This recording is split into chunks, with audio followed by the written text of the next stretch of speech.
The last entity that we are going to discuss producing diffuse bilateral parenchymal changes are respiratory distress syndrome of the adult. Here we see a frontal chest rentgenogram with bilateral perihilar extensive parenchymal changes. Note that they probably are in the dependent portion of the lung because the hard borders are radiographically intact.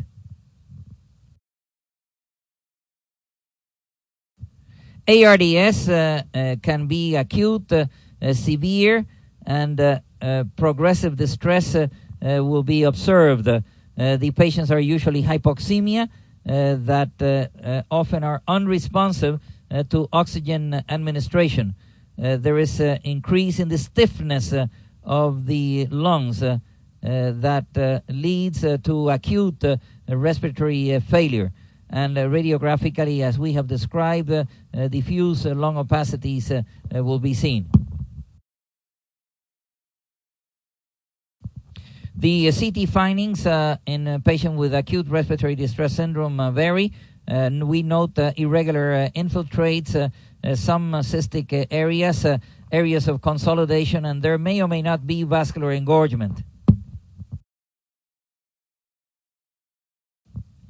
In acute respiratory failure, there is usually a rapid ventilatory rate. The venous oxygen saturation is usually under 50, and we have also PCO2s that exceed 60. The venous pH is often less than 7.3.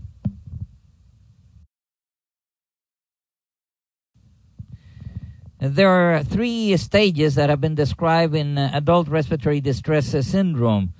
The duration of pathological findings in stage 1 is 1 to 2 days. There is capillary congestion and endothelial cell swelling. In the stage 2, which is 2 to 5 days, there is a leakage of fluid, fibrin deposition, and vascular obstruction. In day 3, after day 3, we see alveolar cell hyperplasia, collagen deposition, and microvascular destruction. Clinically, in stage 1, there is acute respiratory failure with shunting due to microatelectasis. This results in hypoxemia, and it is relieved by PEEP, positive end expiratory pressure treatment. The stage 2 clinically has overt respiratory failure due to consolidation, and hypoxemia is not relieved by PEEP. Finally, stage 3, there is respiratory failure, hypoxemia due to ventilation perfusion imbalance.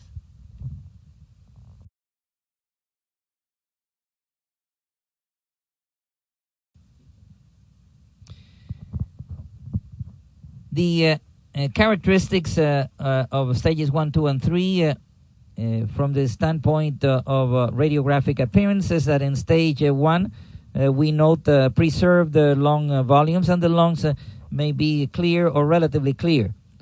In stage 2, now we begin to see diffuse consolidation. Pulmonary artery filling defects may be observed by CT angiography or by pulmonary angiography. In stage 3, the densities are not very dense. We may see radiographically as well as by CT ground glass opacities. We may also observe some lucencies in the periphery of the lung if infarction occurs. The radiographic modifiers include in stage 1 opacities if pulmonary inciting process occurs. In stage 2, we may see local lucencies or densities if complicated by infection or by hemorrhage. And finally, the differential diagnosis of stage 1 is neuromuscular hypoventilation, airway obstruction, and pulmonary thromboembolism. In stage 2, the differential diagnosis will include cardiogenic pulmonary edema, fluid overload, massive aspiration, and nosocomial infection, as well as pulmonary hemorrhage. And the stage 3 the differential diagnoses are the same as in stage 2.